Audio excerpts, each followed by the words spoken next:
Selanjutnya, kita akan belajar mengenai alat kelamin perempuan. Sama halnya dengan alat kelamin laki-laki, terdapat alat kelamin luar dan juga alat kelamin dalam. Alat kelamin luar pada perempuan itu vulva dan labium.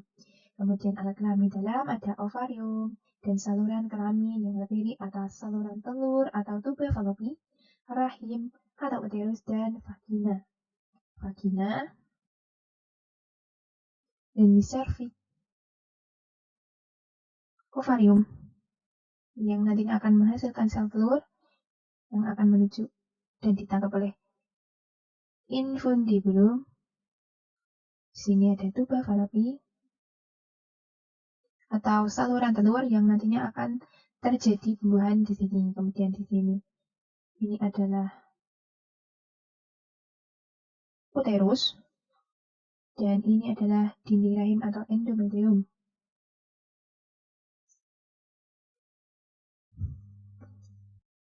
Selanjutnya nanti ovarium akan menghasilkan ovum, yaitu sel kelamin perempuan atau juga disebut sel telur. Proses pembentukan sel telur disebut oogenesis yang nantinya kita akan mempelajarinya. Kemudian oogenesis terjadi di ovarium.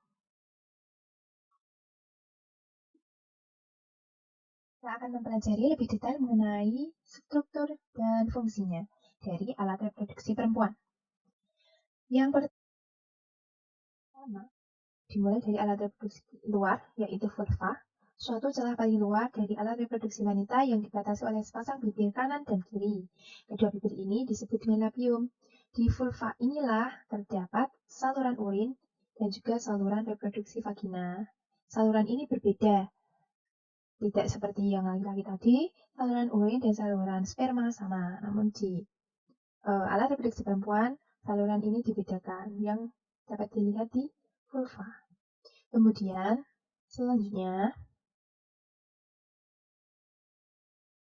kita akan membahas mengenai ovarium. Ovarium atau indung telur terletak di sebelah kiri dan kanan uterus. Bentuknya seperti telur, ini ya, kanan dan kiri uterus. Di dalam terdapat folikel. Di dalam folikel inilah sel telur berkembang.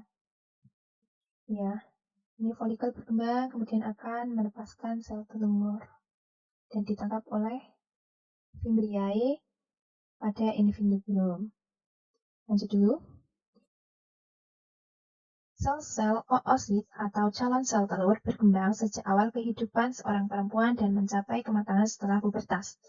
Folikel ini juga menghasilkan hormon perempuan yaitu estrogen dan progesteron. Pada setiap bulan, sel telur yang telah matang dilepaskan dari ovarium. Proses pelepasan sel telur dari indung telur ini disebut ovulasi. Selanjutnya, sel telur tersebut akan ditangkap oleh fimbriae dan kemudian akan bergerak ke saluran telur atau tuba falopi untuk dibuahi. Ovarium yang dimiliki oleh perempuan ada 2 buah. Keduanya akan bergiliran melepaskan ovum atau sel telur secara bergantian setiap bulannya. Jika salah satu ovarium tidak ada atau rusak karena penyakit dan lain sebagainya, maka ovarium lainnya akan terus melepaskan sel telur setiap bulannya. Kemudian saluran telur tuba falopi atau oviduct, saluran jalannya telur ke uterus atau rahim. Di sini berisi cairan-cairan. Pada sel telur terjadi fertilisasi atau pembuahan ketika sperma bertemu dengan ovum atau sel telur. Kemudian di ujung tuba falopi terdapat infundibulum yang berbentuk seperti corong yang ditutupi oleh fimbriae yang berfungsi untuk menangkap sel telur yang keluar dari ovarium dan kemudian akan diteruskan ke tuba falopi.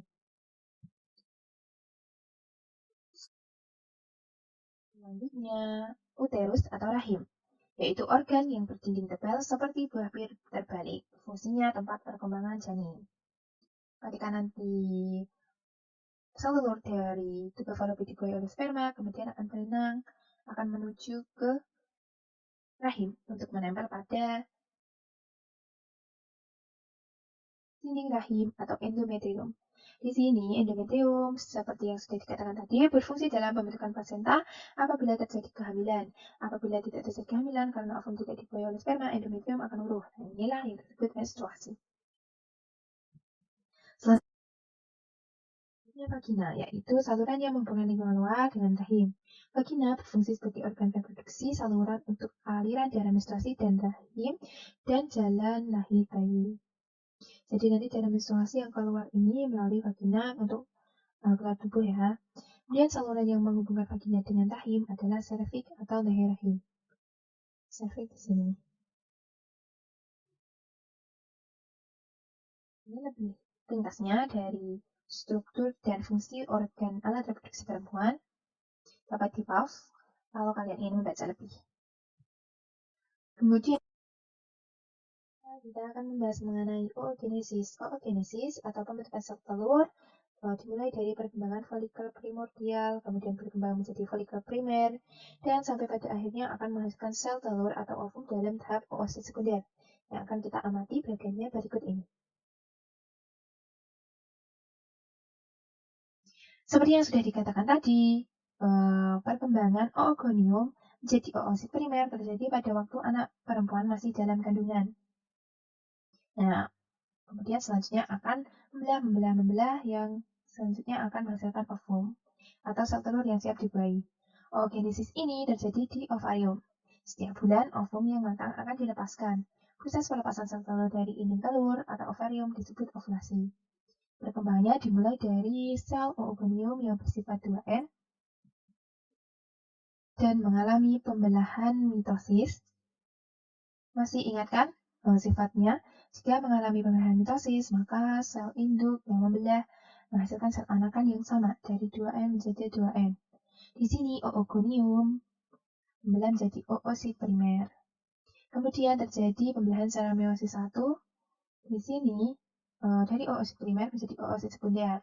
Karena meiosis 1 menghasilkan sifat anakan yang setengah dari sel induknya, kita anggap oosit primer adalah sel induknya, maka setengah kromosomnya yaitu N yaitu yang dinamakan haploid.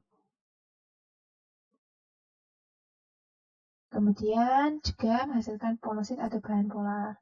Kemudian oosit sekunder, terjadi lagi pembelahan secara meiosis 2, menghasilkan anakan bersifat N yang disebut ootip. Kemudian di sini perbedaan dari oogenesis dan spermatogenesis tidak berdiferensiasi tapi matang menjadi ovum.